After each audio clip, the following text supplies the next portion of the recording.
ማለት ነው። ዛሬ ደግሞ እዚህ ስቱዲዮ ከቴክኖሎጂ ጋር የተያዘ የሙሉ ጊዜ ኮንቴንት ክሬተር የሆነውና ብዙዎቻችሁ የምታውቁትን ለምሳሌ በቲክቶክ ከ500 ሺህ በላይ ወይም ወደ 500 ሺህ የተጠጋ ተከታይ ያለው፣ በዩቲዩብ 199 ሺህ ኦልሞስት 200 ሺህ ተከታይ ያለው፣ ቴሌግራም ላይ ደግሞ ከ89 ሺህ በላይ ሰዎች የሱን የቴክ ኮንቴንቶች ይኮመኩማሉ ወይም ደግሞ ይከተሉታል ማለት ነው። እዚህ ስቱዲዮ ድረስ ዛሬ ጋበዝነው ቢግ ሀበሻ ቴክ በሚባል የሚታወቀው ወንድማችንን ነው። እንኳን ደህና መጣ። እንኳን ቆየኝ ዳኒ። በጣም አመሰግናለሁ እዚህ ስቱዲዮ ድረስ በቀጥታ ስለመጣ። ያው የኛ ፕሮግራም ከቴክ ጋር የተያዘ ነው። አንተ ደግሞ ሶሻል ሚዲያው ላይ ቴክኖሎጂ ነክ ነገሮችን ቲፖችን ትሰጣለህና እንደው እንግዲህ መቼልታ እያየው ዩቲዩብ ከጀመርክ ወደ 9 ዓመት ሊሆን ነውና እስኪ እንደው አጀማመርን ከብዙ በጥቂቱ ለተከበሩ አድማጮቻችን ገለጽልን። እሺ፣ ሰላም እንዴት ናቸው አድማጮቻችን? እውነት ነው ኦልሞስት ዩቲዩብ ከከፈትኩ 9 ዓመት ሆኖኛል። በዚህ ጊዜ ውስጥ ረጅም ጊዜ አሳልፍ ያለው ዩቲዩብ ላይ።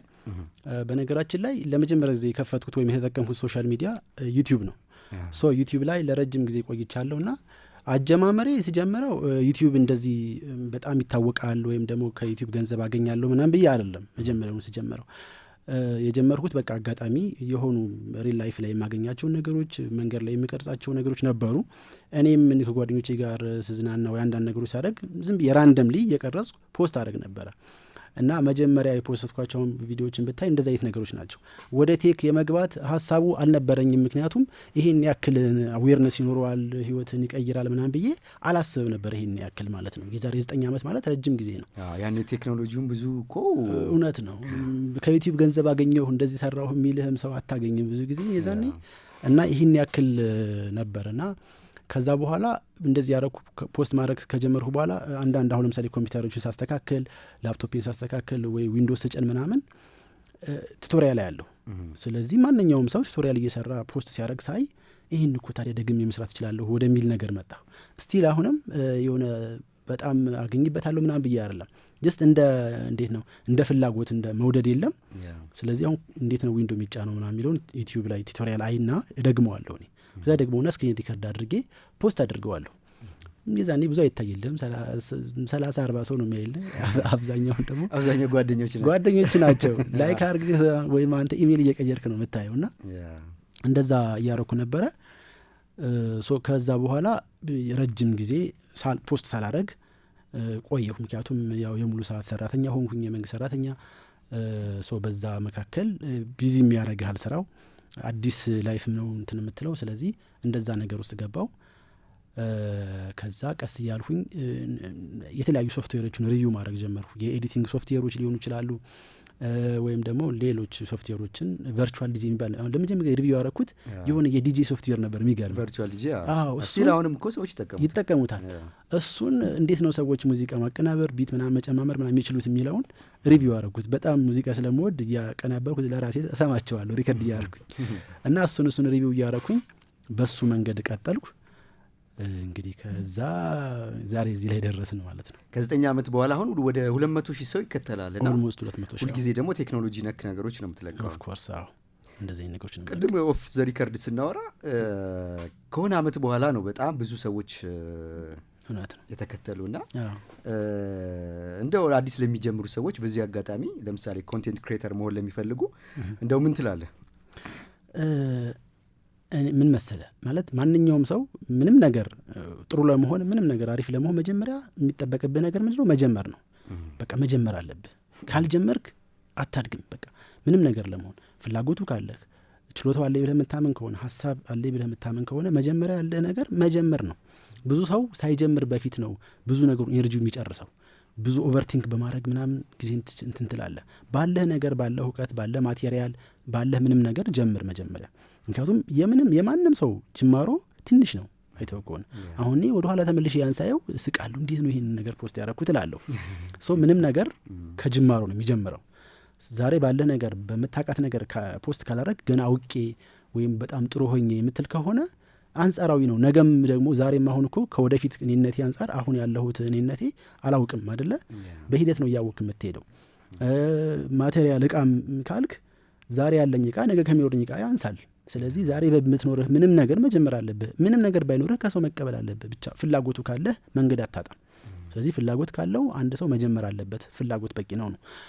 ግን ያው በሂደት ደግሞ ትንሽ ነገር ትጨምራለህ። ለምሳሌ ዛሬ የጻፍከው ኮንቴንት ካንተ ሌብል አንጻር ነው የሚሆነው። ነገ ደግሞ የምትላት ነገር ትንሽ ለምታነብ ትንሽ ነገር ትጨምር። የኮንቴንቱን ኳሊቲ፣ የኤዲቲንጉን ኳሊቲ፣ የምትጠቀሙ እቃ ኳሊቲ ትንሽ እየጨመርክ ስትሄድ አት ዘ ኤንድ ኦፍ ዘ ዴይ አሪፍ ትሆናለህ። እነዛ እየጨመርካቸው በሂደት የጨመርካቸው አንዳንድ ለምሳሌ በቀን 0.5 ነገር ብትጨምር በ30 ቀን ውስጥ 15 ነገር ትጨምራለህ ማለት ነው። አቶሚክ ሃቢትስ እውነት ነው። በቃ ያ የትንንሾች ድምር ነው ትልቅ የሚያደርግ።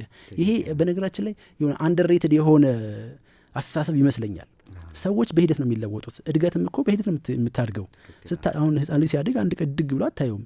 በሂደት ትንንሽ ነገር ጨምሮ ነው እንትን የሚለውና መጨረሻ ላይ ትልቅ ይሆናልና መጀመሪያ የሚጀምሩ ሰዎች ባላቸው ነገር ይጀምሩ። ከዛ በኋላ ሳታስበው እንደዛ ትሆናለህ። አሁን እኔ ዩቲዩብ ላይ እንግዲህ ኦልሞስት 9 ዓመት የመጀመሪያ ቻናሉን ክሬት የሚለውን በተን ስነካ 9 ዓመት ሆኖኛል። ከዛ ውስጥ ኦልሞስት ክፍያ በዩቲዩብ ገንዘብ ሜክ ማድረግ የጀመርኩት 3 ዓመት አይሞላውም፣ 2 ዓመት ከምናምን ነው። ያ ማለት አስበው 7 ዓመት ወይም 6 ዓመት ከምናምን ዜሮ ነበር ማለት ነው። ስለዚህ ያቺ 2 ዓመት ነች። እንትኑም ዩቲዩብ ምንድነው ፎሎወርም ሰብስክራይበሩም የጨመረው በዛ ጊዜ ውስጥ ብቻ ነው፣ በዚች 2 ዓመት ጊዜ ውስጥ እንጂ በዛ 6 ዓመት ጊዜ ውስጥ 10 ሺህ እንኳን አይሞላም ነበር። ስለዚህ በውስጥ ለውስጥ የምታድግ ከሆነ የሆነ ሰዓት ላይ ብው ትላለህ። ሰው ያውቃል፣ ኤክስፖዠር ይኖርሃል ሀሳብህም። ምክንያቱም በዛ 6 ዓመት ጊዜ ውስጥ ያደካቸው እድገቶች ተጠራቅመው የሆነ ያህል ሚራክል ይፈጥራሉ ማለት ነው። እና ይህን ይመስል ነበር። በጣም ጥሩ ነው። ያኔ ግን በምንድን ነበር የጀመርከው? ለምሳሌ ስልክን ታስታውሰዋለህ? ድምፅ ለመቅዳት እንዴት ነበረ? አሁን ለምሳሌ ብዙ ኤዲቲንግ ሶፍትዌሮች አሁን አርቲፊሻል ኢንቴሊጀንስ ያላቸው ለ አመጥተዋልና በቀላሉ የሚረብሹ ድምጾች ቢኖሩ እንኳን እሱን ማጥፋት የምችልበት አለና በዛ ዘመን ግን ምንድን ነበረ? እንዴት ነበረ? ቻሌንጆች ካሉ መጀመሪያ ዩቲዩብ ላይ ስጀምር እኔ ቮይስ ኦቨር ስክሪን ሪከርደር ነበረኝ። ባንዲካም ምናምን የሚባል ሶፍትዌር ነበረ። ስክሪን ሪከርድ ያደርጋል። ክራክ የሆነውን አውርጄ ምናምን የምጠቀመው የሆነ ያህል ከ5 ደቂቃ ከ6 ደቂቃ በላይ ሪከርድ አያደርግልህም። እና ድምፄን የላፕቶፑ ማይክ አለ ዝም ብለህ ምንም ማይክ ምናምን አልነበረኝም። ራሱ ዝም ብሎ ከፊት ለፊት አለ አይደለ ስክሪኑ ዝቅ ብሎ እሱ በሱ ማይክ ነበረ የሚቀዳው። ከዛ ስክሪን ሪከርድ አደርጋለሁ። ይሄን ክሊክ ታደርጋላችሁ፣ ከዛ እዚህ ጋር ትገባላችሁ እያልኩ እሱን እሺ የሚል ነገር ይመጣል። ሰው የሚያልፍ ነገር ይሰማል፣ ብዙ ነገር ይሰማል። ከዛ ፊቴን ራሱ ሰው አያውቀውም። ሰው እንደሱ አደርጋለሁ። ከዛ ወንደርሸር የሚባል ሶፍትዌር ነበረ። በሱ ነው እሱ ከት ለማድረግ ቀላል ነው። ከት ታደርጋለህ፣ ምንም የተለየ ነገር የምታደርግ ነገር የለም። በቃ ያለውን ነገር ከት ብቻ ማድረግ ነው። መሀል ላይ ዝም ስለምትል ሀሳብ ሲጠፋብህ ምናምን ስለምትል መሀል ላይ ዝም ትላለህ። ከት ማድረግ ከቻልክ በቃ አለቀ። እናገረዋለሁ፣ መሀል ላይ ከት አደርጋለሁ፣ ምንም ነገር አልጨምርበትም፣ ፖስት አድርገዋለሁ። ስቲል እንደዛ ሆኖ ሰዎች ተምረውበት ሪቪው አደረገ፣ ኮሜንት ጽፋሉ ምናምን፣ ቴንክ ዩ ይልሃል ሰው ምናምን። ኢንጌጅመንት ነበር። ዋው ሶ እንደዛ ነበር የማደርገው። ከዛ ወደ መቅረጽ የመጣሁት ቲክቶክ ስጀምር ነው። ቲክቶክ ላይ S6 አይ ቲንክ ነበረችኝ አጠራቅሜ 6000 ብር የገዛኋት S6 ስልክ ነበረችኝ። በሷ ደግሞ ካሜራው ኤስ ቤቶች ካሜራቸው በጣም ቆንጆ ነው ኳሊቲያቸው። ኢቨን ፍሮንት ካሜራው ራሱ በጣም ያምር ነበር። ከዛ በሱ ራሴን ቀዳው። በቃ ምንም ማይክ ምናምን የለኝም፣ የስልኩ ካሜራ አለ። በቃ ፊት ለፊት ስልኩን ትይዛለህ፣ መናገር ነው። ከዛ አሁንም ካፕከት የስልክ ደግሞ ካፕከት ነበረ። ካፕከት ላይ ኤዲት ታደርገዋለህ፣ ፖስት ታደርገዋለህ። ሶ እንደዛ ያደርግ። ከዛ ካፕከት ላይም በደንብ ጎበዝ የሆንኩኝ የሆነ ቢሮል መጨመር፣ አንዳንድ ነገሮችን ባክግራውንድ ላይ መጨመር፣ ሳውንድ ኢፌክቶችን መጨመር ምናምን ነገሮችን እየተለማመድኩ ሄድኩኝ። ከዛ በቃ እዚህ ደረስኩኝ ማለት ነው። በጣም ደስ ይላል። ከዩቲዩብ ወደ ቲክቶክ እንዴት ተሻገር? ከአሁን አንዳንድ ሰዎች ወይም ሲባል እንሰማለን ቲክቶክ እኮ ብዙ መዝናኛ ነገር ነው፣ የቁም ነገር ብዙ ሰዎች እኮ አያዩትም ያሳልፉታል ምናምን ሲባል እንሰማለን። አንተ ደግሞ የቴክኖሎጂ ሪቪዎችን ቲፖችን እየሰጠ ኦልሞስት ወደ 500,000 ተከታይ አፍርተሃል ማለት ነው። እና ይህ እንግዲህ ያው ዲጂታሊ ሊትሬት የሆነ ስማርትፎን ያለው አውቆህ የተከተለ ማለት ነውና ይህን ያህል ተከታይ በቁም ነገር ማግኘት እውነት ለመናገር ትንሽ ከበድ ይላልና እንዴት እዚህ ደረጃ ደረስክ? ምናልባት ያ እንደዛ ስጀምር በመጀመሪያ ወደ ቲክቶክ የመጣሁበት እንዴት መሰለ፣ ኮሮና ገብቶ ቲክቶክ መጣ። በጣም ብዙ ሰው ቲክቶክ ያያል ምናምን። በቃ እና አብዛኛው ኢንተርቴንመንት ነበር በሰዓቱ እንደ ትምህርት ምናምን የሚተላለፍበት እንደሆነም ብዙ ሰውም አያውቅም ነበር። ሰው አብዛኛው ሰው ዳንስ ነው ሊፕሲንክ ነው የሚሰራው እንደዚህ ድራማዎች ነው የሚሰራው ምናምን። ከዛ እኔም በኮሮና ጊዜ ተመልካች ነበርኩ ቲክቶክ አልጀመርኩም። ሶ ኮሮና አልፎ አይ ቲንክ 1 አመት በኋላ ይመስለኛል ነው የጀመርኩት። ሶ የዛኔ ስጀምር የጀመርኩትም ልጀምር ምናምን ብዬ አይደለም። ከዛ በፊት ፖስት ማድረጋቸው ዝም ብለው ለምሳሌ ኳስ እየተጫወትኩ ምናምን ፖስት አድርግ ነበረ። ዝም ፖስት የማድረግ ልምድ ነበረኝ። ግን ለነገርኩህ ራሴን እንደ ፕሮፌሽናል አይቼው ምናምን ሳይሆን እንደ ቲክቶከር አይቼው ሳይሆን ዝም ብለህ አንተ ያየኸውን ነገር ፖስት አደርጋለህ እንደዛ ነበርና ከጊዜ በኋላ አንድ ቀን ነው በቃ እንትን ያደረገችኝ። እንደነገርኩህ ዝም ብዬ የሆነ የተቆራረጡ የሃይማኖታዊ ነገሮችን ፖስት አደርጋለሁ ዝም ብዬ ራንደምሊ ይደባለቅ ነበር ያ ዝም ብሎ ማለት ነው። ከዛ መጨረሻ አካባቢ ኮሮና አልፎ ስራ ጀምረን አይ ቲንክ የተማሪዎች 12ኛ ክፍል ተማሪዎች እንትን ተዘግቶ ነበረ። ቴሌግራም ተዘጋ በሀገር አቀፍ ደረጃ በፈተና እና እኛ ደግሞ የቲክቶክ ቴሌግራም በራሱ እንትን አለው ፕሮክሲ የሚባል ትሞላዋለህ ቢዘጋም ይከፍታል። ፕሮክሲ ትሞላለህ እና ዝም ብዬ ፕሮክሲ ሞልቼ ምናምን ተጠቀምኩ። ጉግል ላይ ያየሁት ምናምን ትሞላለህ ተጠቀምኩ ምናምንና ብዙ ጓደኞቼ ቴሌግራም ላይ የሉም ለካ ተዘግቷልና ቴሌግራም ልኬልሃለሁ ስለሆነ ቴሌግራም እኮ አይሰራም ይለኛል። ኦኬ ብዬ እሞላለታለሁ ለሱ። ኦኬ አሁን ታስተካክሉ ና ሙላለኝ ሲለኝ ያንንም ስሞላ ሳስቡ ለምን ቱቶሪያል ለምን አልሰራበትም ዝም ብዬ እስኪ ላይ ሪከርድ አደረኩት። ቴሌግራም ላይ የማይሰራላችሁ ከሆነ ምንም ፊቴ ምናምን አይታይም። ቴሌግራም የማይሰራላችሁ ከሆነ በዚህ መንገድ ይሄን ቁጥር ሙሉና እስቲ ይሰራል ብዬ ሰራውበት። የሚገርም በኋላ ቪዲዮና ደነገጥኩኝ ፈራው በቃ የሆነ በቃ መታሰር መሰለኝ። ያው ቴክኖሎጂ ነው ምን ያ ደነገጥኩኝ ምናምን ግን ስቲል በቃ ራሴን አረጋጋው ምናምን 300,000 ምናምን ሲታይልኝ በጣም ነው ሰው ኮሜንት ይጽፋል ምናምን ጎበዝ ይልሃል ምንድነው አንተ እንደዚህ የሚነቅፈም ሰው አለ ምናምን ሰራውበት። ከዛ አይሰራም ያለ ሰው ነበር ደግሞ ሪፕላይ አድርጌ ሰራውበት ታየ በቃ እንደዛ ሆኖ ፎሎወሬ 1000 እንኳን አይሞላም ነበር 5000 ነው ምናምን ደረሰ። ከዛ እንዴ ይሄ ነገር ምናምን በቃ ሰው የሚያውቅ ፌመስ ይሆንክ ምናምን ነው ይመስል መንገድ ላይ ስትሄድ ራሱ እና ከዛ እንደዛ አይነት ነገር አጋጠመኝ። ከዛ በኋላ እንዲህ ለምን ታዲያ ይሄ ነገር የሚሆን ከሆነ ለምን እንደዚህ ነገሮችን አልሰራም ብዬ የቴሌግራም ቲፖች ብዬ ቴሌግራም ለምሳሌ ቮይስ ሪከርድ ስታረግ የሆነ ምናምን ነገር ብቻ አሉ ቲፖች አሉ ቴሌግራም ላይ እነሱን ቲፖች እያስተካከሉ መልቀቅ ጀመርኩ እየታየ ሄደ። ከዛ አጋጣሚ ማስተርስ ክላስ ጀመርኩ መማር አዲስ ዩኒቨርሲቲ ማስተርስ ጀምር የሚገጥሙኝ ነገሮች አሉ ፔፐር ሰራ ወይ የሆነ ነገር ሪቪው ሳረግ ምናምን ነገር የሚገጥሙኝ ነገሮች መስራት ጀመርኩ ቲፕ አድርጌ ይሄ ሲገጥማችሁ እንደዚህ አድርጉ ለምሳሌ ወርድ ላይ ቴብል ኦፍ ኮንቴንት ተሰሩ በዚህ መንገድ ክሊክ ታደርጉ ይሰራላችኋል የሚል ቀላል ነገሮች መስራት ጀመር። በቃ ሰው በጣም ፖዚቲቭ ሪስፖንስ ነው በቃ በጣም ነው አንተ በጣም ጎበዝ ነህ በቃ ጭንቅላት ይላል በቃ ደስ ይላል ምናምን በዛ ሂደት ወደዛ ገባው። ከዛ በኋላ በቃ ሱስ ሆነብኝ ቲክቶክ አለመስራት አልችልም። ከዛ በኋላ በቃ ምክንያቱም አንደኛ ሰው እንደሚፈልገው ጥሩ ነገር እያረክ እንደሆነ ሲገባ ሰው ደግሞ ያያል አንተ ጎበዝ ነህ እንደዚህ ነህ ምናምን ይልሃል።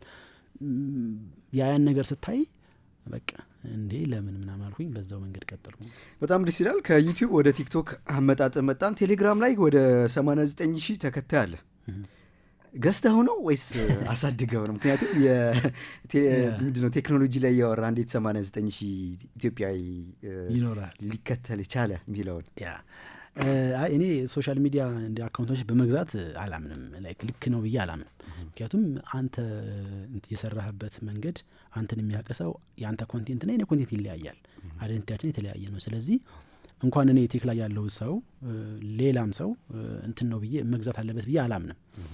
ሶ ቴሌግራም ላይ ስጀምር እንደዛው ነው። በጣም ከረጅም ጊዜ በፊት ነው የከፈትኩት። ኦልሞስት 6 አመት ይሆናል ስከፍተው እና እንዴት ነው የማደርገው መሰለህ ለምሳሌ የሆነ ሶፍትዌር ወይ የስልክ አፕሊኬሽን ላስተዋውቅ ይችላል። ይሄ ስልክ አፕሊኬሽን እንደዚህ ይጠቅማችኋል ልል ይችላል።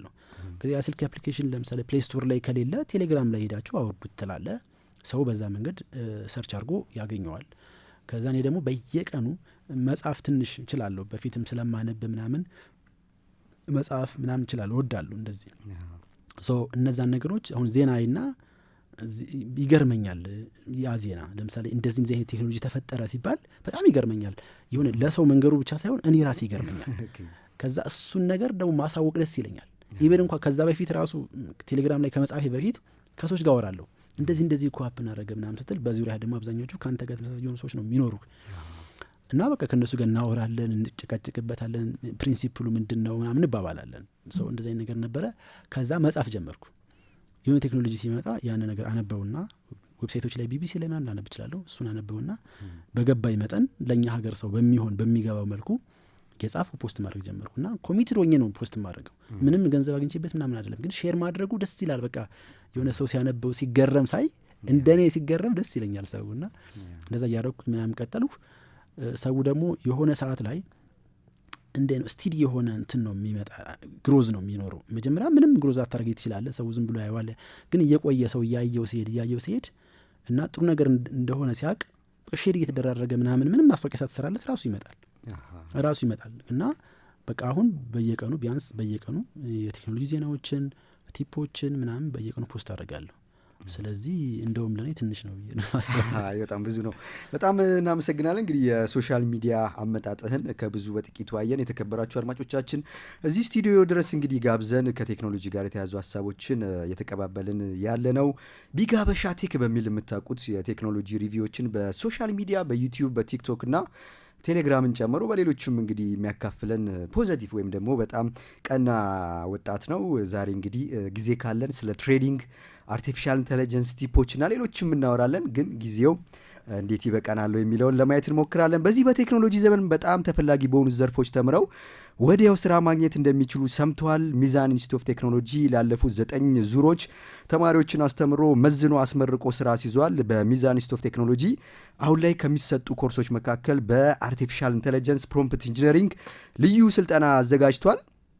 በዚህም እንደ ሙያ ፍላጎቶ ስልጠናዎችን ይሰጣል። ለምሳሌ ሶፍትዌር ገንቢ ከሆኑ ለዌብና ለሞባይል አፕሊኬሽን ማበልጸጊያ የሚሆኑ አዳዲስ ቴክኒኮችን ይማራሉ። የማርኬቲንግ ባለሙያ ከሆኑ ተጽዕኖ ፈጣሪ ውጤታማ ማርኬቲንግ ስትራቴጂዎችን በተግባር ይማራሉ። የንግድ ባለሙያ ከሆኑ ደግሞ ለቢዝነስ ስትራቴጂና ለፕሮጀክት ማኔጅመንት የሚሆኑ የአርቲፊሻል ኢንተለጀንስ ፕሮምፕት ኢንጂነሪንግ አጠቃቀሞችን ይማራሉ። በሌሎች ሙያ ልክ እንደ ሕግ፣ ጤና፣ ፋይናንስ ላይ የተሰማሩ ከሆነም ደግሞ ለእርስዎ ሙያ የተዘጋጀ ልዩ የአርቲፊሻል ኢንተለጀንስ ፕሮምፕት ኢንጂነሪንግ ስልጠና አሁን ላይ በሚዛን ኢንስቲትዩት ኦፍ ቴክኖሎጂ እየተሰጠ ይገኛል። ስልጠናውን ለመውሰድ በየትኛውም የትምህርት ደረጃ ላይ ያሉ በ3 ቀናት ከተግባር ጋር መማር እንዲችሉ ተመቻችቷል። እንዴት መማር ይችላሉ ካሉበት በኦንላይን በwww.mizantech.com መውሰድ ይችላሉ። አሊያም ደግሞ በአካል መምጣት ፈልጋለሁ ካሉ ቤተል አፕል ፕላዛ ቢጫ ፎቅ ፊት ለፊት 7ኛው ፎቅ ላይ ሚዛን ኢንስቲትዩት ኦፍ ቴክኖሎጂ ይገኛል። ከሰኞ እስከ ዓርብ በቀንና በማታ በኤክስቴንሽን ፕሮግራም ቅዳሜና እሁድ በዊኬንድ መከታተል ይችላሉ። ለልጆችና ለጀማሪዎች ቤዚክ ኮምፒውተር ስኪልስ ይሰጣል። ያው ቋንቋ ደግሞ አረብኛ፣ እንግሊዝኛ፣ ፈረንሳይኛም ይሰጣል። ለበለጠ መረጃ ደግሞ በ0987 14 30 30 ወይም በ0989 26 30 30 ይደውሉ። እንዲሁም ቴሌግራም፣ ፌስቡክ፣ ቲክቶክ እና ሌሎች የማህበራዊ ትስስር ገጾችን እና ዌብሳይቶችን ይጎብኙ። ሚዛን ኢንስቲትዩት ኦፍ ቴክኖሎጂ ከኢትዮጵያም አልፎ በተለያዩ የአፍሪካ ሀገራት ላይ እየሰራ ይገኛል። እንዲሁም ደግሞ ሌሎች ሚዛን ኢንስቲትዩት ኦፍ ቴክኖሎጂ የሚሰጡ ኮርሶች አሉ። ወደ በኋላ ላይ እንመለስበታል። ዲጂታል ማርኬቲንግ፣ ፉል ስታክ ዌብ ዴቨሎፕመንት፣ ግራፊክ ዲዛይን እና ቪዲዮ ኤዲቲንግን ጨምሮ ሌሎቹም አሉ። በአጠቃላይ ሚዛን ኢንስቲትዩት ኦፍ ቴክኖሎጂ ብለው ዌብሳይቱን ይጎብኙ እንላለን። ካፍታ መልእክት በኋላ ተመልሰን እንገናኛለን። ፕሮግራሙ አዲስ ቃና ነው። የምንገኘው መሀል ካሳንቺስ አራዳ ኤፍኤም 95.1 ላይ ነው። በአየር ሞገድ በያላችሁበት እንመጣለን። አብራችሁ ነው። ቀላሉ በስልኮ መከታተል ይችላሉ። ለማንኛውም የመኪና ደህንነት ፍላጎቶ ዋልታ ቴክኖሎጂን ያማክሩ። ደንበል ጀርባ ጋዜቦ አደባባይ ኤንኬ ህንፃ 6ኛ ፎቅ 604 ቢመጡ ያገኙናል። ስልክ 0970000009 ዋልታ ቴክኖሎጂ።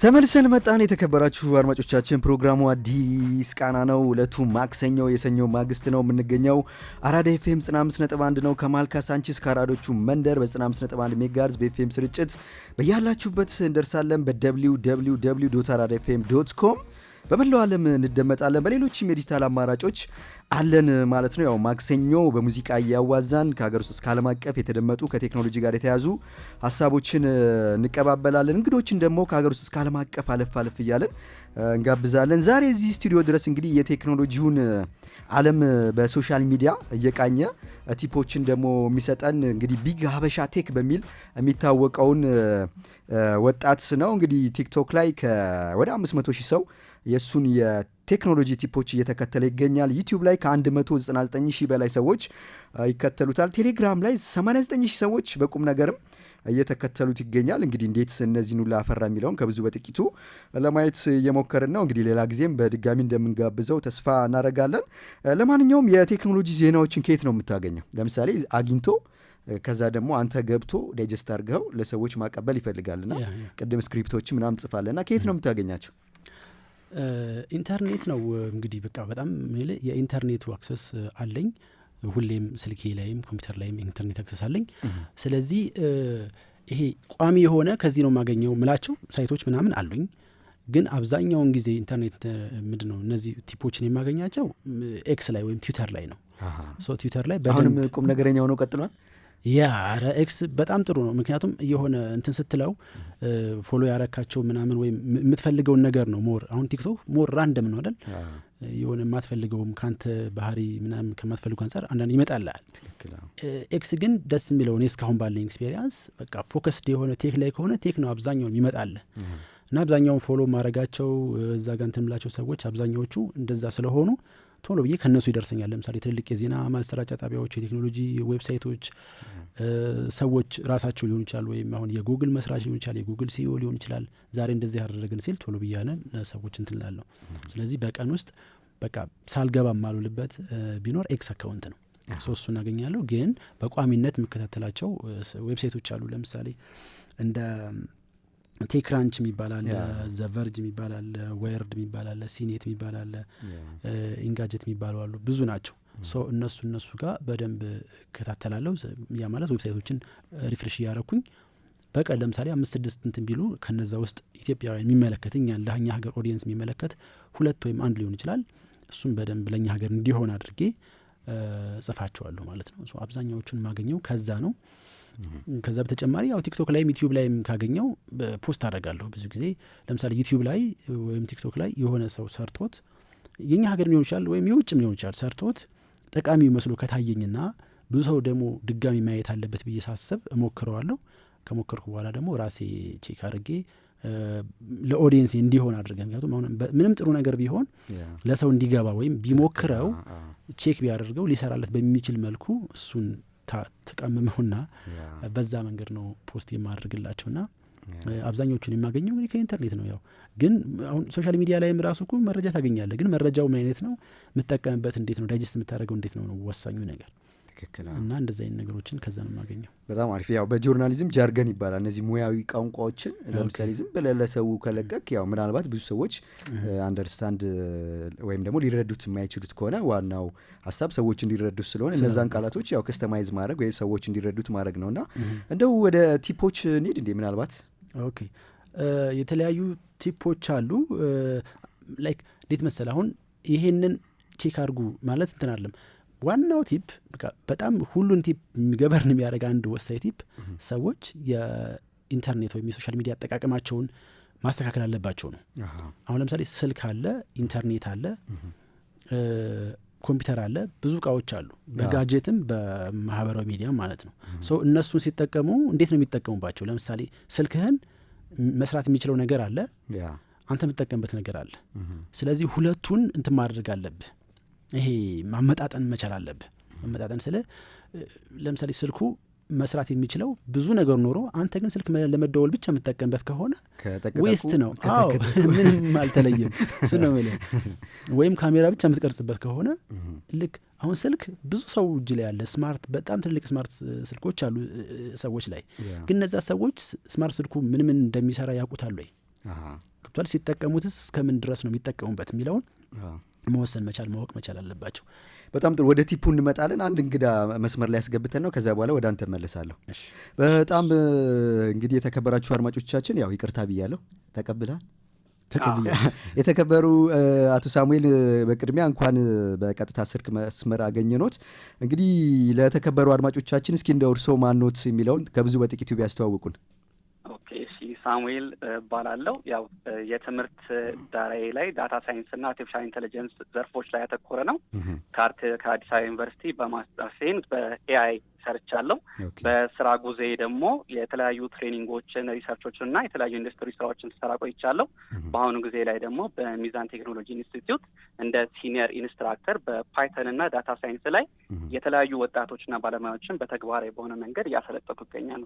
በጣም አመሰግናለሁ። እንግዲህ በቀጥታ ስልክ መስመር ስለተገኙልን አንድ ማስታወቂያ እንግዲህ እያወራሁ ነበርና ወይም ለአድማጮቻችን እያቀበልኩ ነበርና ያው እርስዎ አርቲፊሻል ኢንቴሊጀንስ ላይ እንግዲህ እንደነገሩን በትምህርት ዝግጅቶም እንደምናውቀውም እንግዲህ በዋናነት እዛ ላይ አትኩረው እየሰሩ ነውና ይሄ ፕሮምፕት ኢንጂነሪንግ የሚባለው ነገር እንደው ከብዙ በጥቂቱ ምንድን ነው፣ እንዴት ነውስ ሚዛን ኢንስቲትዩት ኦፍ ቴክኖሎጂ ላይ የሚሰጠው የሚለውን እንደው ለተከበሩ አድማጮቻችን እንደው ቢገልጹልን እኛ ከማስተዋወቅ ባለፈ።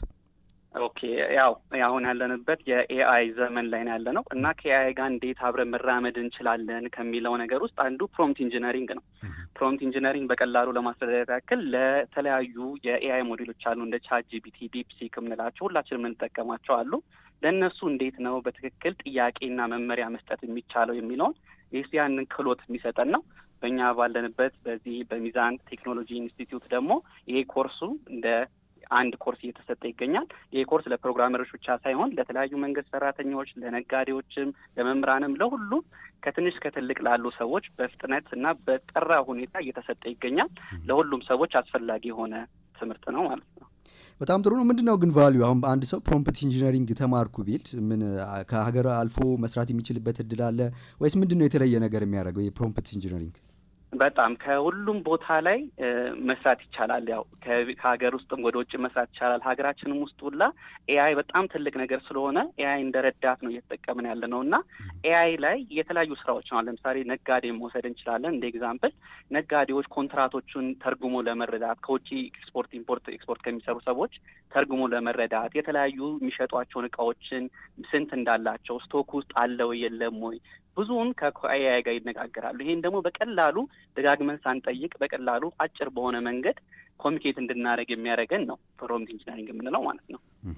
በጣም ጥሩ። ሌላው እንግዲህ ፓይተን፣ ዳታ ሳይንስ እና የመሳሰሉ ከበድ የሚመስሉ ወይም ደግሞ ከባድ የሚባሉ ቴክኖሎጂ ስልጠናዎችን ሚዛን ኢንስቲትዩት ኦፍ ቴክኖሎጂ ላይ ይሰጣልና እንደው እንደ ክህሎቶች በኢትዮጵያ የስራ ገበያ ያላቸው ወይም ተፈላጊ ናቸው ወይስ እንዴት ነው? በጣም ምክንያቱም የተለያዩ ኩባንያዎች አሁን በጣም እየተጠቀሟቸው ናቸው። እንደ ባንኮች፣ ቴሌኮም፣ መንግስታዊ ተቋማቶችን ሁሉ ማየት ይቻላል። በቀን ያው ብታየው የተለያዩ ጆብ ፖስት የሚደረጉባቸው ቦታዎችን ብታዩ ፓይተንን ሳይጠራ አይውልም እና ያው ሁሉም ቦታ አላቸው። እንደ ዳታ ኢንጂነር ልትሆኑ ትችላላችሁ። ዳታ አናሊስት የምንላቸው ስራዎች፣ ኤአይ ኢንጂነር የምንላቸው ሁሉም እዚህ ውስጥ የተካተቱ ናቸው። ያው ከባድም ቢሆን እኛ ጋር መጣችሁ በተግባራዊ በሆነ መንገድ በቀላሉ መማር ትችላላችሁ እነዚህ። እሺ፣ በጣም ጥሩ። ያው ማስታወቂያው ላይ ወደ ኢንተርናሽናልም ተሻግራችኋል እና እንደው ወደ ለምሳሌ ጅቡቲ፣ ሶማሊያ፣ ኬንያ፣ ሌሎችም ቦታዎች ሚዛን ኢንስቲትዩት ኦፍ ቴክኖሎጂ ስልጠናዎችን እየሰጠ እንደሆነ እናውቃለን እና ወደዛ መሻገሩ ኢንተርናሽናል ኤክስፓንሽኑ እንዴት ነው የሚለውን እስኪ እንደው ከብዙ በጥቂቱ ይንገሩን። አሁን በቅርብ ጊዜ የጀመርነው ነው። ያው ምስራቅ አፍሪካ እንደ ጅቡቲ እንዳልከው፣ ሶማሌ፣ ኬንያ ያሉ ታንዛኒያ ያሉ ሀገራት ውስጥ ፕሮሞት እያደረግን ነው። ያው ኦንላይንሊ እንዲማሩ ነው። ያው ከቤታቸው ሆነው ከኛ እዚህ ኮርሶች እያዘጋጀን በዙም ላይ እያማስተማር ጀምረናል። ሁሉንም ምዝገባ አሁን የተጀመረ ኖቬምበር ውስጥ የተጀመረ ነው። ከየትኛውም አፍሪካ ሀገሮች ውስጥ ምን ማድረግ ይችላሉ? ያው ኮል አድርገው ወይንም ደግሞ ሊንኩን ተጠቅመው ሪጅስተር ማድረግ ይችላሉ። ይሄ በጣም ጥቅም ያለው ነገር ነው። ያው ኤክስፖርት እያደረግን ነው፣ ኖሌጅ እውቀት ኤክስፖርት እያደረግን ነው። የህንድንም ኤግዛምፕል ማየት ይቻላል። በጣም ብዙ ብር እያስገቡ ይገኛሉ እንደዚህ ኤክስፖርት በማድረግ ኖሌጅ። እኛም ያው ከሱ ተካፋይ እንድንሆን ነው ወደዛ ኤክስፓንድ እያደረግን ያለ ነው ማለት ነው። በጣም ጥሩ ነው። እንግዲህ ሌላ ጊዜ ተመልሰን እንገናኛለን። እንደው ግን በቅርቡ የኢትዮጵያ ዲጂታል 2025ን ጨርሳ ወደ 2030 ተሻግራለች እና እንደ አንድ የቴክኖሎጂ ተቋም የእናንተ ፋይዳ ምንድን ነው የሚለውን አድርስና ብንጨርስ። እሺ፣ ከዚህ በፊትም ያው የ2025ቱንም ትልቅ ጎል ነው፣ አሁንም 2030 ላይ ያለውም ትልቅ ጎል ነው እና እኛ ያው እንደ ትሬኒንግ ኢንስቲትዩት የተለያዩ ብቁ የሆኑ ወጣትና ባለሙያዎችን እያዘጋጀን ያው ጎሉ የሚደረሰው እንደዚህ ተማሪዎች ሰልጣኞች ሲኖሩ ነውና እኛ እነዚህን ሁሉ አሰልጥነን ብቁ በሆኑ ሰራተኞችን እንድናዘጋጅ ነው። ያው ከሱም አንጻር ነው እና ደግሞ ኤክስፖርትም እያደረግን ለሀገራችን የውጭ ምንዛሬም የማስገኘት ብዙ ስራ እየሰራ እንገኛለን። በጣም ጥሩ ነው። እንግዲህ ሌላ ጊዜ እንደ አርቲፊሻል ኢንተለጀንስ ባለሙያነቱ ከእርሱ ጋር የተያዘ ሀሳቦችን እናነሳለን። ከመሰነባበታችን በፊት ግን እንደው በመጨረሻ ማለት የሚፈልጉት መልእክቴ ምንድን ነው? አሁን ያው ሰው ሁሉም እየፈራ ነው። ኤአይ ያው ስራችን ይወስድብናል ብሎ እየፈራ ነው። መፍራት አያስፈልግም። ከቴክኖሎጂ ጋር አብረን መጓዝ ነው ያለብን። ስለዛ እኛ ጋር ኑ ተማሩ። ያው እኛ አድራሻችን ቤተል አካባቢ ያው አፕል ፕላዛ 7ኛ ፎቅ ላይ በአካል መታችሁ መመዝገብ ትችላላችሁ። ወይም በስልክ ቁጥራችን በ0987 14 30 30 ላይ ደውላችሁ መመዝገብ ትችላላችሁ። እንዲሁም በተለያዩ ማህበራዊ ሚዲያዎች ላይ እንገኛለን። ሚዛን ቴክኖሎጂ ኢንስቲትዩት ብላችሁ ሰርች ማድረግ ትችላላችሁ። ኑ አብረን እንማር። እኔም ባለሙያዎችም እየጠበቅናችሁ እንገኛለን። እናመሰግናለን። መልካም ቀን ይሁንልዎ። አሜን አሜን። ሰላም። እሺ ተመልሰን መጥተናል። የተከበራችሁ አድማጮቻችን እንግዲህ ያው ቅድም ስለ ፕሮምፕት ኢንጂነሪንግ ያወራው ወይም ደግሞ እያስተዋወቅኩ ነበርና ዳይሬክት እኔ ፕሮምፕት ኢንጂነሪንግ እያልኩ ከናገር ምንድን ነው የሚሰጠው የሚለውን ቀጥታ ከሚዛን ኢንስቲትዩት ኦፍ ቴክኖሎጂ ያው የቴክኖሎጂ ነገር እያወራን ስለሆነ ለዛ ነው። በጣም ይቅርታ። ወደ ቲፖቹ ከመምጣታችን በፊት አሁን መጨረሻ ላይ ከአቶ ሳሙኤል ጋር ስለ አርቲፊሻል ኢንተለጀንስ እያነሳን ነበርና ምንድን ነው አንተ አሁን አርቲፊሻል ኢንተለጀንስ እንደውም እሳቸው አንስተውታል የብዙ ሰዎችን ስራ ይቀማል የሚል ነገር አለና አንዳንዶች ደግሞ አረ እንደውም የስራ እድል ይዞ ይመጣል የሚሉም አሉ።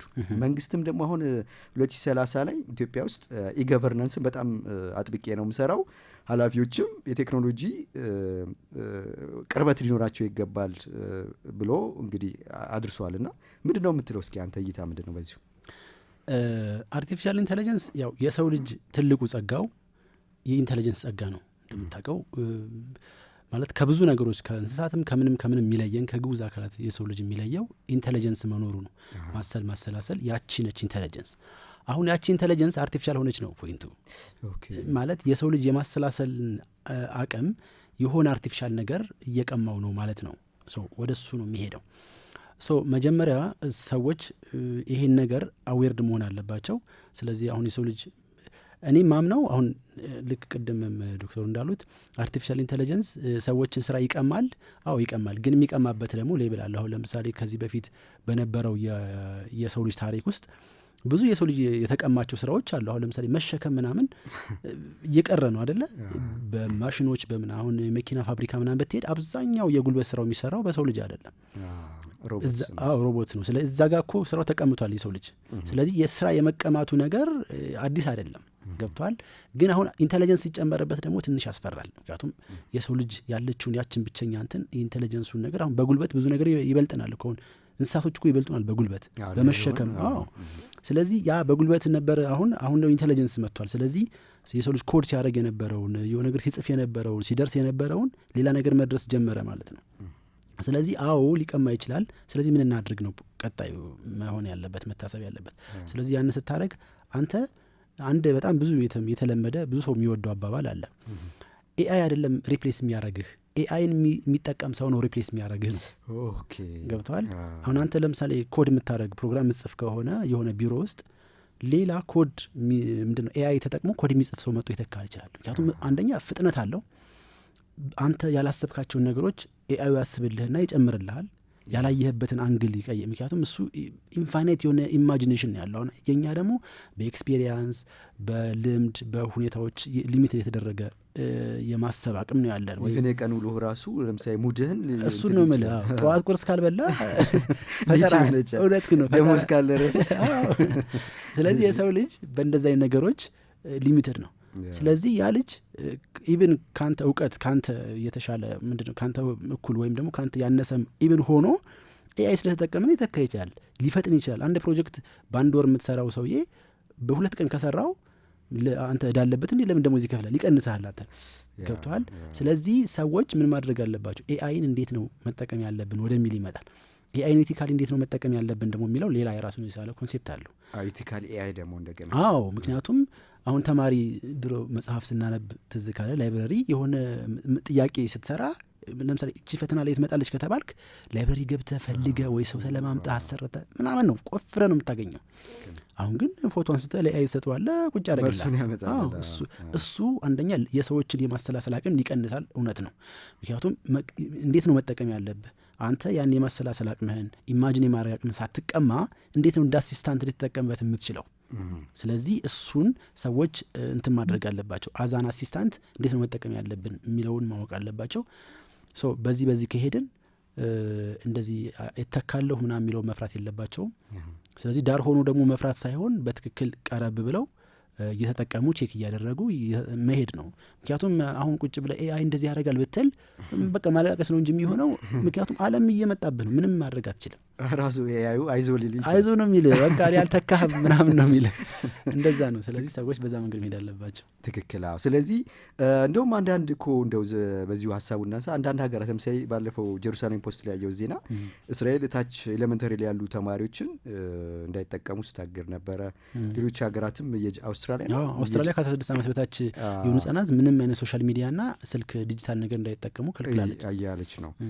ያው ቢያንስ የማሰላሰል አቅማቸውን እስከዛ ድረስ እንዲገነቡ ከዛ በኋላ ግን ብዙ ነገሮች እንዳልከው በኤአይ እየተተኩ ነውና ከርቀት ሆኖ እንትን ማለት የምንችልበት ዘመን አይደለም። በፊት ለምሳሌ ኮደሮች አንድ 6 ሰው የሚሰራውን አሁን እኮ አንዱ ወይ ኮድ የሚሰጥ አንዱ ኤአይ ሊሰራ ይችላል። አሁን ግቢ እያለን እኛ ስንማር እንትን ነበረ። ይሄ አሁን ለምሳሌ C++ ወይም ጃቫ ኮድ ጻፍ ስትባል የሆነ የሚደምር የሚቀንስ እያንዳንዱን ሲንታክሱን እንደ ሸምድደ ላይብረሪውን ሸምድደ ምናምን ነው ምለ ይሄ እንዴት ነው ለመሸምደድ ጉልበት ይፈልጋል። ነገሮችን በደንብ ሙሉ ነገሩን ጭንቅላት ውስጥ ለማድረግ እንደዛ ከምታደርግ ቤዚክ ነገሩን አሁን ፕሮጀክት ለምሳሌ ይሄን የሆነ አፕሊኬሽን እንደዚህ የሚያደርግ አፕሊኬሽን ስራ ብለህ ቤዚክ አልጎሪዝሙንና ቤዚክ እንትኑን ካወቅከው አንተ ሌላውን ነገር ደግሞ ኤአይ እንዲሰራ ለማድረግ ትችላለህ። ይሄ ራሱ ጊዜህን ይቆጥባል፣ ኤነርጂህን ይቆጥባል፣ ብዙ ነገርን ይቆጥባል። አንተ ደግሞ ያንን ቶሎ ሰርተ ደግሞ ወደ ቀጣይ ትሄዳለህ። ስለዚህ ብዙ ነገሮችን ያቀልልሃል። በጣም ጥሩ። ቅድም እንግዲህ ያው ይቅርታ ጠይቅ ያለው የቲፖቹን እንደው የተወሰነ ሰተህን ከዛ ከመልእክት በኋላ ተመልሰን እንገናኛለን። ናቲ ከመስታወት ባሻገር ቴክኒሻናችን አብሮን ያለው። ስለዚህ ቲፖቹን እስኪ እንደው የምታስታውሰን ከሆነ እስከዚያ ሚዛን ኢንስቲትዩት ኦፍ ቴክኖሎጂ እንግዲህ በዚህ በቴክኖሎጂ ዘመን ቴክኖሎጂውን ወደ እንጀራ እንዲለውጡ ብዙ ትምህርቶችን ከሀገር ውስጥም እንዲሁም ደግሞ አሁን ላይ ከኢትዮጵያ መጥቶ በአፍሪካ ደረጃ እያስተማረ ይገኛል። የሞዩ ተፈራርሞ ከሌሎች አጋር አካላት ጋር ማለት ነው። ሚዛን ኢንስቲትዩት ኦፍ ቴክኖሎጂን ለማግኘት በኦንላይን www.mizantech.com አሊያም ደግሞ በአካል ካልመጣው ወይም ደግሞ መምጣት ፈልጋለሁ ካሉ ቤተል አፕል ፕላዛ ቢጫ ፎቅ ፊት ለፊት 7ኛው ፎቅ ላይ ይገኛል። ከሰኞ እስከ ዓርብ በቀንና በማታ መማር ይችላሉ። በኤክስቴንሽን ፕሮግራም ጭምር ቅዳሜና እሁድ በዊኬንድ መከታተል ይችላሉ። እንዲሁም ደግሞ ለልጆች ለጀማሪዎች ቤዚክ ኮምፒውተር ስኪልስ ይሰጣል። ቋንቋ አረብኛ፣ እንግሊዝኛ፣ ፈረንሳይኛም አለ። ለበለጠ መረጃ በ0987 14 30 30 ወይም በ0989 26 30 30 መደወል ይቻላል። እንዲሁም ሌሎች የማህበራዊ ትስስር ገጾችን ሚዛን ኢንስቲትዩት ኦፍ ቴክኖሎጂ ብለው ይጎብኙን። ተዘጋጅታል ወይስ ቲፖቹን? ኦኬ። ብዙ ሰው የሚጠቀመው ስልኮች ላይ ስለሆነ ከስልክ ጋር የተገናኙ ነገሮችን ማውራት እንችላለን። አሁን ስልክ ሲባል መጀመሪያ ወሳኙ ነገር ብዙ ሰውን ሶሻል ሚዲያ ይጠቀማል። በጣም ወሳኙ ነገር ምንድነው? ሴኩሪቲ ጉዳይ ነው። የሴኩሪቲ ጉዳይ ተከካረበ እንደው የሚገርመ በቅርብ ቀን አንድ ምናቃት ጓደኛችን ቴሌግራሟ ተጠልፏል እና ከዛ መልእክት ተላከልኝና ከዛ እኔ ለማረጋገጥ እሷ ጋር ደወልኩ። ከዛ ምን ቴክስት አደረግ ቴሌግራም ቻናሌ ስለተጠለፈ የሚላከው መልእክት እኔ አይደለም ማለች። እንግዲህ ይሄን ያህል ደረጃ ሳታውቁ ብዙ ነገር ይደርሳል። ሴኩሪቲ እንደነገርኩ ከሴኩሪቲ አንጻር ሰዎች በአንድም በሌላም ሶሻል ሚዲያ አካውንቶቻቸውን ይከፍታሉ። እነዛ ደግሞ እነሱን ነው ሪፕሬዘንት የሚያደርጉት። አሁን እኔ ቴሌግራም ቻናል ወይ ቴሌግራም አካውንቴ ወይም የቲክቶክ አካውንቴ እኔ ነው ሪፕሬዘንት የሚያደርገኝ። እዛ ጋር የሚተላለፍ ነገር እኔ ነው የሚመለከተኝ። ስለዚህ ከኔ ቁጥር ውጪ በሆነ መንገድ ሰው እጅ ላይ ቢገባ በአንድም በሌላ ሰው እሱ ነው እንደዚህ ያለው የሚባል ነገር አሁን ፌክ አካውንቶች የተከፈቱ ነው። ለምሳሌ የሴሌብሪቲዎች የተዋናኞች ምናምን እየተከፈቱ እነሱ የማይመለከቱ የሃይማኖታዊ ነገሮች ፖስት የተደረጉ ብዙ ሰዎችን ሲያጨቃጭቁ እነሱም ችግር ላይ ሲወድቁ ያየን ነው። ስለዚህ የሴኪዩሪቲ ጉዳይ በጣም ወሳኝ ነው። አንድ ሰው ስልክ ካለው ኢንተርኔት ኮኔክትድ ከሆነ የሴኪዩሪቲ ጉዳይ በቃ እጁ ላይ ነው ያለው፣ ምንም እንትን የለውም። ስለዚህ አሁን አብዛኛዎቹ ለምሳሌ ከፋይናንሽል አፕሊኬሽን አሁን አፕሊኬሽኖች ወይም ስልካችን ላይ ምንጭናቸው ብዙ አይነት የፋይናንሻል አፕሊኬሽኖች አሉ። ገንዘብ ትራንስፈር የምናደርግባቸው፣ የምንቀበልባቸው፣ ቼክ የምናደርግባቸው ባንክ መሄድ አይጠበቅብን ፊንቴኮቹ ማለት ነው። አዎ። ስለዚህ እነሱን ነገሮች ሰዎች መጀመሪያ ገንዘብ ወሳኝ ነገር ስለሆነ መጀመሪያ እነሱን ሴኪዩር ማድረግ ባዮሜትሪክ የሚፈልጉ ለምሳሌ ቴሌብር በቀላል አሁን ቴሌብራችንን በባዮሜትሪክ ወይ በአሻራ እንትን እንዲል ማድረግ ትችላለህ። እንትንም ይሄ ምንድነው የሴኪዩሪቲ ቁጥርም እንትን ስንል ፒን ኮዶችን ስንጠቀም የማይገመቱ ወይም አንዳንዴ ለምሳሌ የስልክ ቁጥራቸው መጨረሻ የሚያደርጉ ሰዎች አሉ። ስልክህን ካወቁት ቀጥታ ገስ ማድረግ እሱን ነው። ስለዚህ ለየት ያሉ የሴኪዩሪቲ ቁጥሮችን የማይገመቱ ነገሮች ማድረሳቸውን ቼክ ማድረግ፣ ከዚህ ጋር መገናኘት። ሶሻል ሚዲያ ደግሞ ከሆነ ቱ ፋክተር አውተንቲኬሽን የሚባል ነገር አለ። ቀጥታ ፓስወርድና ዩዘርኔም ብቻ ሳይሆን ከዛ በኋላ ለምሳሌ አንድ ሀከር ያንተን ፓስወርድና ዩዘርኔም ካገኘ እሱ ሎጊን ለማድረግ ሲሞክር ሌላ ነገር ስልክ ቁጥሩን ጠይቆ ፒን ምንድነው ኦቲፒ እንዲልክ ማድረግ ትችላለህ። ብዙ ነገሮች አሉ፣ ሜካኒዝሞች አሉ። ስለዚህ እነሱ ነገሮች ቼክ ማድረግ አለባቸው። ሌላው ደግሞ ፌክ ሊንኮችን አለመንካት ማረጋገጥ። የሆነ ሊንክ ይንኩና ምናምን ሲባል ማረጋገጥ። አሁን በጣም በቀላሉ ፌስቡክ የሚመስል ሊንክ ልኬልህ ዩዘርኔምና ፓስወርድህን መውሰድ እችላለሁ። ስለዚህ እንደዚህ ማድረግ። በተለይ ቴሌግራም ላይ በጣም ሰው መጠንቀቅ ያለበት፣ ቴሌግራም ላይ የሆነ ሊንክ ይላካል ከሰው ኢቭን አንተ ራሱ እኮ ሀክ ተደርገህ ሊሆን ይችላል። የሆነ ሊንክ ይልካል። ከዛ እሱ ሊንክ ክሊክ ታደረገውና ሎጊን ታደረጋል። ሎጊን ስታደረግ ስልክ ቁጥርህን ወይም ዩዘርኔምን ፓስወርድን ሳስገባ ከፍተኛ ጥንቃቄ ማድረግ፣ ሊንኮቹን ቼክ ማድረግ አለባቸው ብዬ አስባለሁ።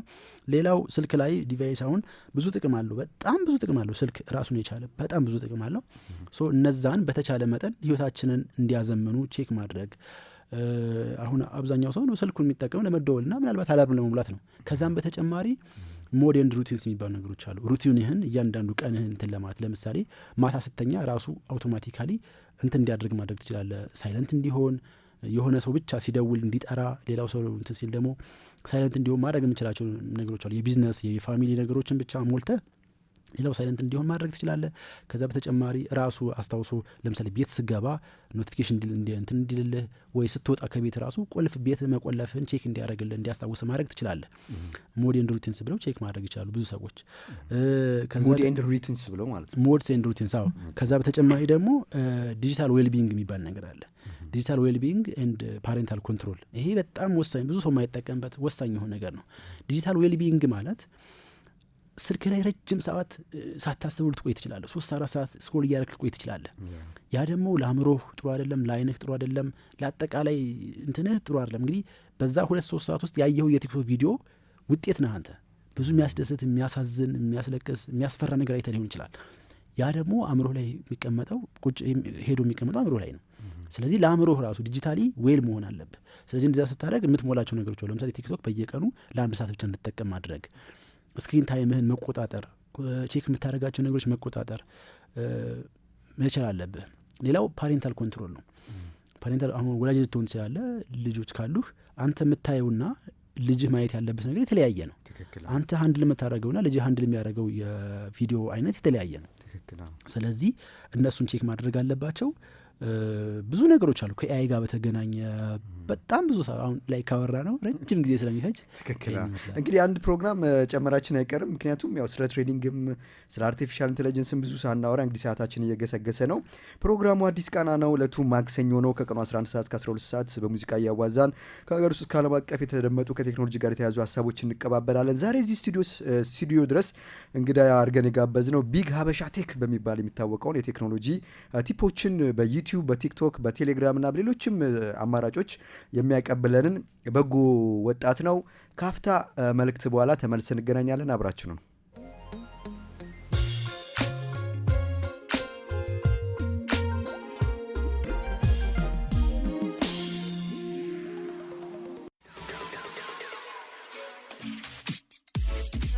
ጤና ይስጥልን። የቴክኖሎጂ ወዳጅ ናችሁ? በዚህ በቴክኖሎጂ ዘመን የጊዜው ተመራጭ በሆኑ ዘርፎች ተምረው ወዲያው ስራ ማግኘት እንደሚችሉ ሰምተዋል? በሀገራችን አሉ በተባሉ የቴክኖሎጂ ባለሙያዎች የተመሰረተው ሚዛን ኢንስቲትዩት ኦፍ ቴክኖሎጂ ተግባር ተኮር የሆኑ ስልጠናዎችን ዘመን ባሉ የኮምፒውተር ላቦች እየሰጠ ይገኛል። በዲጂታል ማርኬቲንግ፣ ግራፊክ ዲዛይን፣ ቪዲዮ ኤዲቲንግ፣ ፓይተን ፕሮግራሚንግ፣ ሞባይል አፕሊኬሽን ዴቨሎፕመንት፣ ፉል ስታክ ዌብ ዴቨሎፕመንት፣ ከፍ ያለ ፍላጎት ላላቸው ደግሞ ማሽን ለርኒንግ፣ ዲፕ ለርኒንግ፣ አርቲፊሻል ኢንቴሊጀንስ፣ ዳታ ሳይንስ፣ ሳይበር ሴኩሪቲ፣ ኤንኤልፒ፣ ሮቦቲክስ ጥቂቶቹ ሲሆኑ ጀማሪና ታዳጊ ለሆኑት ደግሞ ቤዚክ ኮምፒውተር ስኪልስ እየተሰጠ ይገኛል። ጎን ለጎን የቋንቋ ክህሎቶንም ማሳደግ ማዳበር ሲፈልጉ እንግሊዝኛ፣ ፈረንሳይኛ፣ አረብኛም መማር ይችላሉ። ትምህርቱን ለመማር በኦንላይን ካሉበት ከሰኞ እስከ ዓርብ በተመረጡ ሰዓቶች፣ ቅዳሜና እሁድ በዊኬንድ በማታ ኤክስቴንሽን ፕሮግራም መከታተል ይችላሉ። አድራሻ ቤተል አፕል ፕላዛ 7ኛ ፎቅ፣ ስልክ 0987 14 30 30 ወይም በ0989 26 30 30 መደወል ይችላሉ። በተጨማሪም ዌብሳይታችንን ይጎብኙ። ሚዛን ኢንስቲትዩት ኦፍ ቴክኖሎጂ።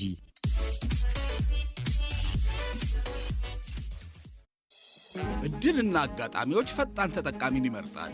እርስዎም ፈጠን ብለው ተሸላሚ እንዲሆኑ ባንካችን ከህዳር 22 እስከ ጥር 21 ቀን 2018 ዓ.ም ድረስ ከአቢሲኒያ ባንክ ጋር ይጀምሩ ያድሱና ይደጉ የተሰኘ የሽልማት መርሃ ግብር ለደንበኞቹ አዘጋጅቷል። ከእርስዎ የሚጠበቀው የባንካችን ቤተሰብ በመሆን በቅርንጫፍም ሆነ በዲጂታል አማራጮቻችን አዲስ ሂሳብ መክፈትና ተቀማጭ ማድረግ፣ ነባር ሂሳቦ ላይ ተጨማሪ ገቢ ማድረግ፣ በፊት ገጽታዎና በጣት አሻራዎ የደንበኝነት ምዝገባ ማካሄድ፣ በባንካችን የውጭ ምንዛሪ መመንዘር ወይም ገቢ ማድረግ እንዲሁም ከባንካችን ጋር በአጋርነት ከሚሰሩ አገልግሎት ሰጪ ተቋማት በአቢሲኒያ ባንክ በኩል ክፍያ መፈጸም ብቻ ነው። ያን ጊዜ የሚያሸልሙ ኩፖኖችን ወዲያውኑ ያገኛሉ። ኩፖኖቹ ደግሞ አዲስ ሃውንዳይ ኤሰንት መኪና፣ ቲቪና ላፕቶፕ ጨምሮ ሌሎች በየ15 ቀኑ የሚወጡ ፍሪጅ፣ የልብስ ማጠቢያ ማሽንና ሌሎችም አጓጊ ሽልማቶችን አሸናፊ ያደርጉታል። ያስታውሱ፣ የብዙ ኩፖኖች መኖር የሽልማት ዕድልን ይጨምራል። ይበሉ፣ ከአቢሲኒያ ጋር ይጀምሩ፣ ያድሱና ይደጉ። ለበለጠ መረጃ 8397 ላይ ይደውሉ። አቢሲኒያ፣ የሁሉም ምርጫ።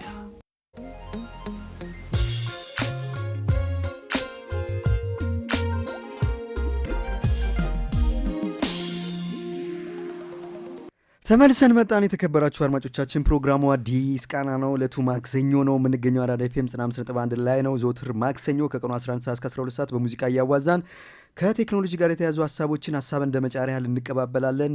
ሰዓታችን እየሄደ ስለሆነ 2 ደቂቃ ነው ያለን። ከመሰነባበታችን በፊት ስለ ትሬዲንግ የተወሰነ ነገር እንደው ምንድን ነው ትሬዲንግ ይባላል። አንዳንዶች ከዛ ተጠቅመዋል ይባላል፣ ብዙዎች ደግሞ ያጭበረብራሉ ይባላል እና በአንተ እይታ ዋትስ ትሬዲንግ?